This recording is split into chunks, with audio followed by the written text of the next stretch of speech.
আমাদের পানীয়, আমাদের খাদ্য এবং ঔষধ এই তিনটাতে ভেজাল করলে সর্বোচ্চ শাস্তি মৃত্যুদণ্ড রাখা উচিত। আমার বাবা নিজে ক্যান্সারে মারা গেছে, আমার হাতের উপর দিয়ে চটপট করতে।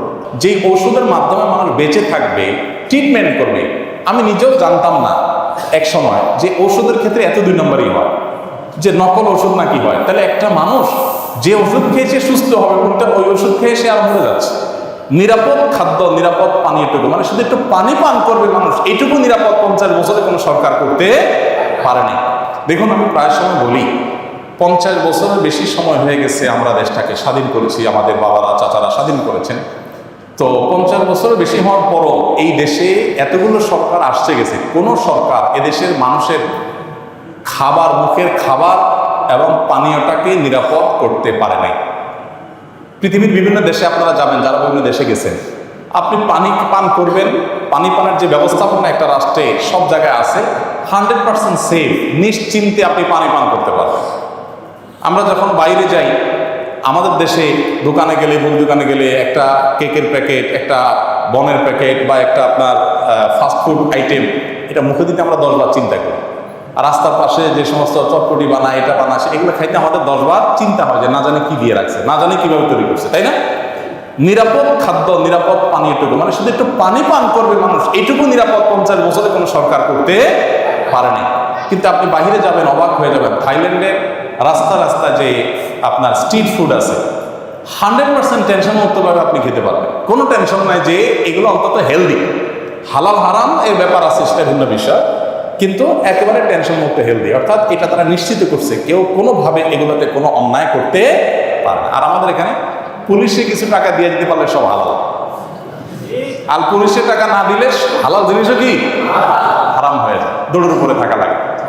যেটার কথা আমি বলছিলাম, নিরাপদ ঔষধ, নিরাপদ খাদ্য, নিরাপদ পানীয়, নিরাপদ ঔষধ, এই তিনটাতে নিশ্চিত করা। দেখুন, যেই ঔষধের মাধ্যমে মানুষ বেঁচে থাকবে, ট্রিটমেন্ট করবে, আমি নিজেও জানতাম না এক সময় যে ঔষধের ক্ষেত্রে এত 2 নম্বরই হয়, যে নকল ওষুধ নাকি হয়। তাহলে একটা মানুষ যে ওষুধ খেয়েছে সুস্থ হবে, কোনটা ওই ওষুধ খেয়ে সে আর মরে যাচ্ছে। বাংলাদেশের বহু গ্রামে, আমি আমার গ্রামের কথা বলি, আমার গ্রামে, লক্ষ্মীপুরের আমার গ্রামে, শুধু আমাদের বাড়িতে 8 জন মানুষ ক্যান্সারে মারা গেছে। আমার বাবা নিজে ক্যান্সারে মারা গেছে, আমার হাতের উপর দিয়ে চটপট করতে। আমার চাচারা কয়েকজন মারা গেছে, চাচাতো ভাইয়েরা কয়েকজন মারা গেছে। কেন? খবর নিলাম যে পানি যেটা খায় পুরা গ্রামের মানুষ, এটা ক্যান্সারের কারণ।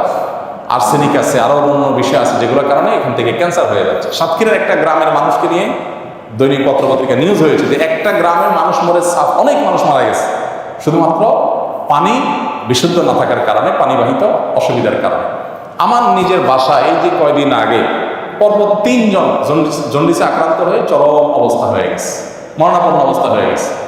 পরে চেক করে দেখা গেল সমস্যা পানিতে।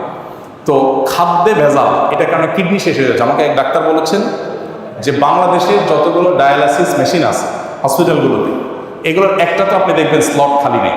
এত পরিমাণ কিডনি রোগী হয়েছে এদেশে যে একটা তো কি নাই, স্লট খালি নাই। অসাধু ব্যবসায়ীরা খাদ্যের মধ্যে ভেজাল দিয়ে দিয়ে আমাদের কিডনি শেষ করে ফেলতেছে। ক্যান্সার রোগী ঘরে ঘরে হচ্ছে, হার্টের রোগী এত বেশি যে হার্টের অসুবিধার কারণে, হার্ট অ্যাটাকের কারণে মানুষের মৃত্যুর বরণটা এখন ডাইভার্ট হয়ে গেছে। এখন এগুলোর জন্য দরকার কি? আমাদের পানীয়, আমাদের খাদ্য এবং ঔষধ, এই তিনটাতে ভেজাল করলে সর্বোচ্চ শাস্তি মৃত্যুদণ্ড রাখা উচিত। কারণ আপনি এগুলোতে ভেজাল দিয়া মানুষকে মৃত্যুর মুখে ঠেলে দিচ্ছে, এটা মানুষ হত্যার কাজই করতেছেন।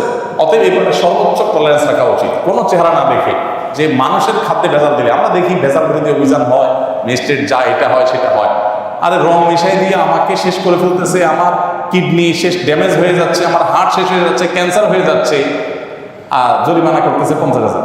আর 50,000 টাকা তার জন্য কোনো ব্যাপার নাকি? এই জন্য আইনের পরিবর্তন হওয়া দরকার। ম্যাজিস্ট্রেট তো আর কিছু করার নেই, তিনি আইন আলোকেই কাজ করছেন। আইনের পরিবর্তন হওয়া দরকার। নিরাপদ খাদ্য, নিরাপদ পানীয়, নিরাপদ ঔষধ, এটা নিশ্চিত করতে হবে যদি আমাদের বাঁচতে হয়। এত রুগী আমাদের দেশে, কোটি কোটি টাকা প্রতি বছর আপনারা পত্রিকা দেখেন, ইন্ডিয়াতে যায় ঢেলে আসে, থাইল্যান্ডে যায় ঢেলে আসতে হয়। কেন? কারণ এদেশের চিকিৎসা ব্যবস্থা সেরকম উন্নত হয় না। চিকিৎসা ব্যবস্থা এদেশে কি হয়েছে আমাকে বলেন? 50টা বছর ধরে যেটা হয়েছে একেবারে হয় না আমি বলবো না, কিন্তু যেগুলো হয়েছে তার চাইতে বহুগুণ বেশি হতে পারত।